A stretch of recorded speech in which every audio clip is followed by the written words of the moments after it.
After the surgery, he walked into the recovery room, and when I saw his face, I knew something had changed. He wasn't just any man. He was a true action hero with a kind heart. She was the star of The Sound of Music, and once even saved a child from drowning while filming. Together, Robert Urich and Heather Menzies had one of the most beautiful yet often forgotten love stories in Hollywood. But the way their story ended was filled with pain and heartbreaking twists. Cancer tore their lives apart, followed by a series of tragedies. Shockingly, a death happened exactly 15 years later, on the same day at the same time down to the very minute. It didn't feel like a coincidence. Robert Urich was known as the actor with the most lead roles in TV history. 15 different series. That alone would have made him a legend. But his greatness wasn't just in numbers. He kept changing and surprising people, going from action roles to serious dramas, then to musicals and even documentary hosting. Most actors get stuck in one type of role. Robert broke every rule. He started out as a football player from Ohio with no Hollywood connections. His only advantages were his natural talent, charm, and a big supporter, Burt Reynolds. Burt believed in him and helped him get his first major role. That role came in 1975 with the show SWAT, where Robert played Officer Jim Street, a strong but likable cop. The show was cancelled after a year for being too violent, but it made Robert a recognizable face. Then came Vegadollar, where he played a stylish detective in Las Vegas from 1978 to 1981. It was more than a TV show, it became part of pop culture. He drove a classic red 1957 Ford Thunderbird and solved crimes with a calm attitude and sharp looks. That car, by the way, replaced a yellow Corvette that burned during the filming of the pilot episode. The red Thunderbird became just as iconic as Robert himself. He earned 2 Golden Globe nominations for that role and became a symbol of style and intelligence. But Robert didn't stop there. Over the next 30 years, he stayed a TV regular with roles in almost every genre. He did comedy in Soap, played a spy in Gavilan, and even starred in a western called The Lazarus Man in the 1990s. From 1973 to 2001, he was almost always on TV. He constantly pushed himself to try new things.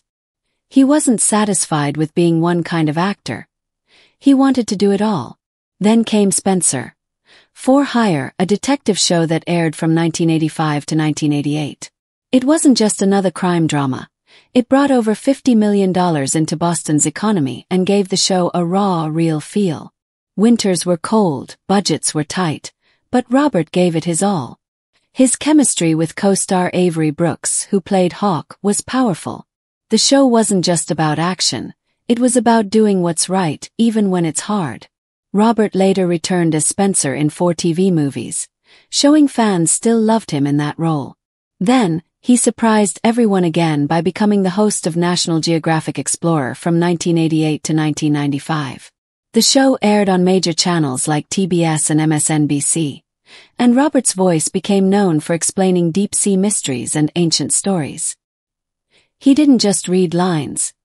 He truly believed in what he was saying. That's why he won awards like the Emmy in 1992 and the Cable ACE Award in 1993 for narrating U-Boat's terror on our shores. He also hosted On Assignment and earned another award for that.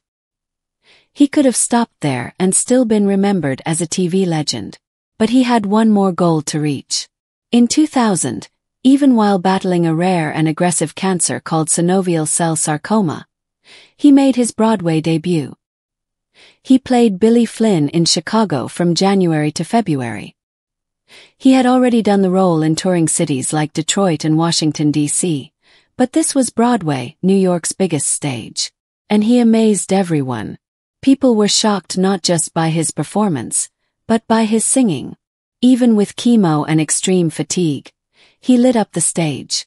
As his wife said later, he had a special sparkle in his eyes every time he walked out under those lights. Heather Menzies, his wife, had her own difficult journey. Born in Toronto in 1949 to Scottish parents, her family moved around a lot after World War II. Her father was a struggling artist, and they faced serious hardships as immigrants. They had very little money, and life was full of uncertainty. Heather moved many times during her childhood, from Vancouver to Miami to London and then to Southern California. Every time her father's art career didn't work out, they started over in a new place. But all of these challenges made Heather strong. That strength would become essential in the years to come. Heather had to adjust to new accents, new schools, and make new friends again and again. It was tiring, but all that change helped her become flexible and strong. She learned how to adapt quickly, which helped her later in life. Then, at just 14 years old with no real acting background, she went to an audition that changed everything. Hundreds of girls tried out for The Sound of Music. Most of them had acting experience, agents, and training. Heather didn't have any of that. She only had one small TV appearance, but she was real. Her natural charm stood out, and she got the part of Louisa Von Trapp.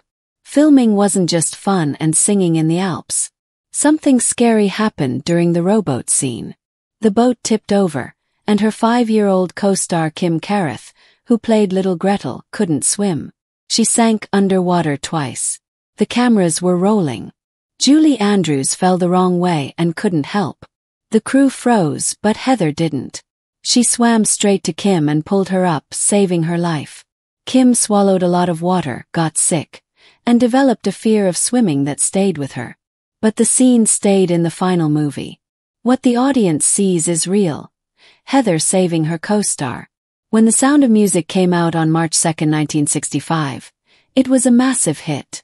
It won 5 Oscars and became the highest-grossing film at the time, making $286 million worldwide and selling over 280 million tickets. It was #1 in 29 countries. Just like that, Heather, once the quiet girl from a struggling family, became famous all over the world, at just 15. But Heather didn't want to be remembered only as the sweet girl from a musical. So, in 1973, she made a bold move. She posed nude in Playboy for a photo spread called Tender Trap, a playful reference to The Sound of Music. The message was clear. She was grown up and in control of her image. This shocked many people who still saw her as little Louisa. But Heather was ready to take charge of her life and career. That same year, she took a wild turn in a strange horror film. She played the daughter of a mad scientist who turned people into snakes. It was low budget, full of real snakes, and very unusual. But Heather didn't hesitate. Critics called her performance sweet and likable, even in such a bizarre role. She was doing everything she could to stay in the spotlight and grow as an actress. In 1977, she landed a key role in the sci-fi series Logan's Run, playing Jessica 6 in a future world where people were killed at age 30. The show only lasted 14 episodes, but Heather stood out. Her costume was revealing, and at one point, TV executives worried it was too much for younger viewers. They made changes, adding tights and pink shorts. But Heather stayed strong. She wanted to be seen as the bold woman she had become. In 1978, she starred in what became her biggest success, Piranha, a cult horror film made on a small budget by B-movie legend Roger Corman. It cost just over $700,000 but earned $16 million. Even Steven Spielberg liked it, and a lawsuit from Universal was quietly dropped. Heather played Maggie, a tough and brave tracker who drove the story forward. She held her own with horror veterans, and her performance helped make Piranha a classic. That same year, she met Robert Urich while filming a commercial for canned hash.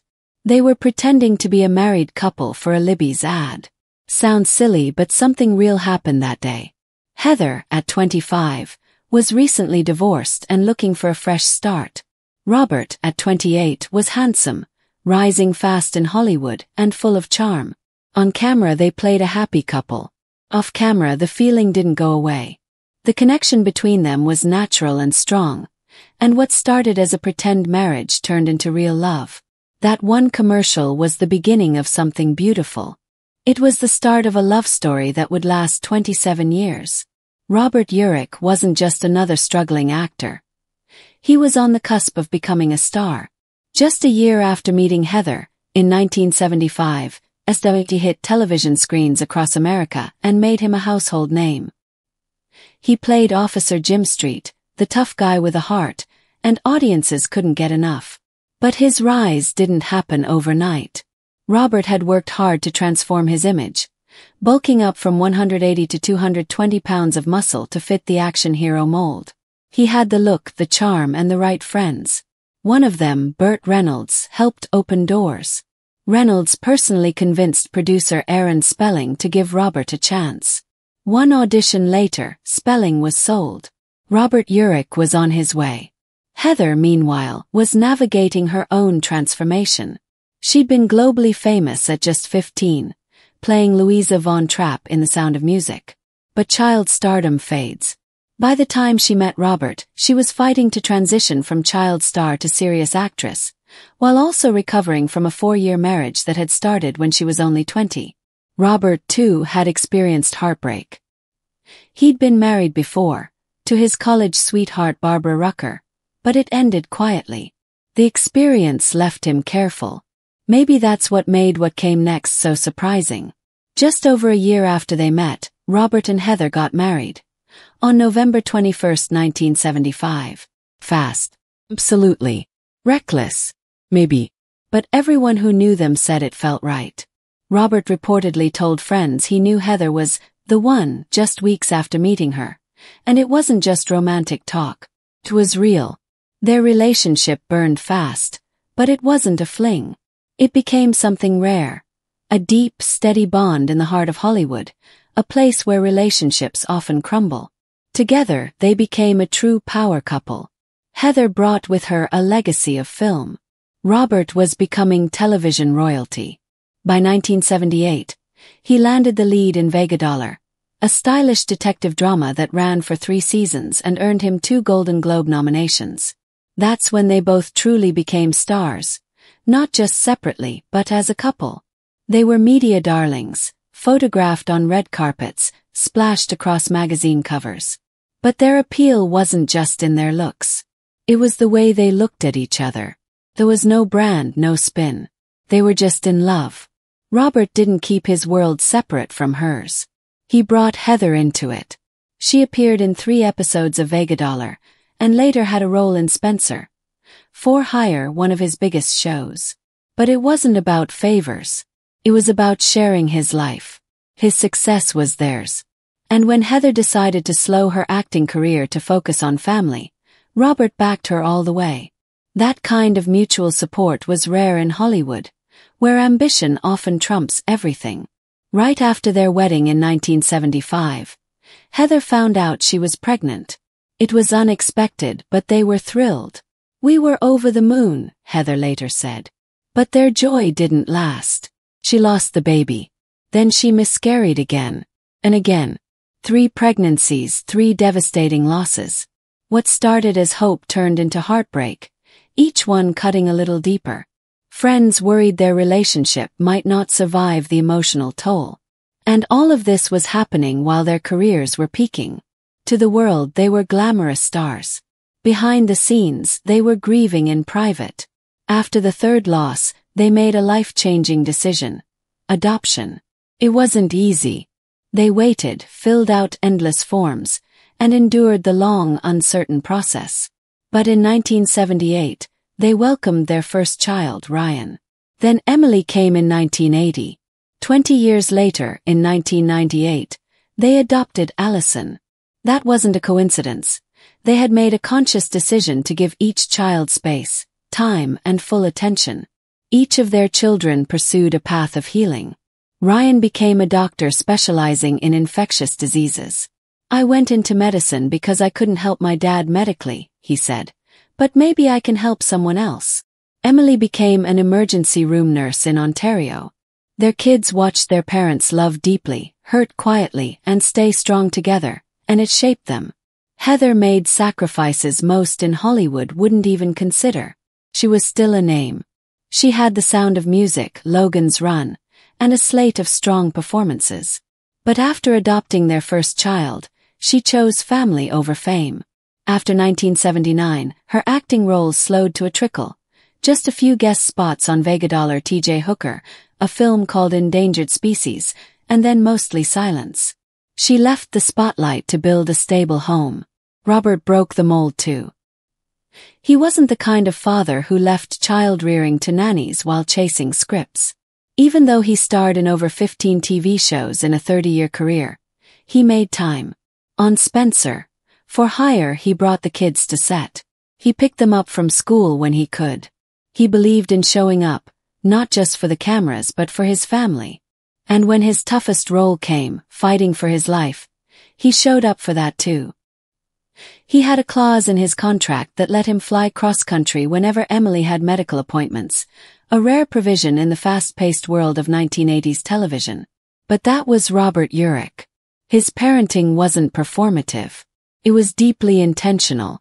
When Ryan misbehaved as a child, Robert didn't raise his voice.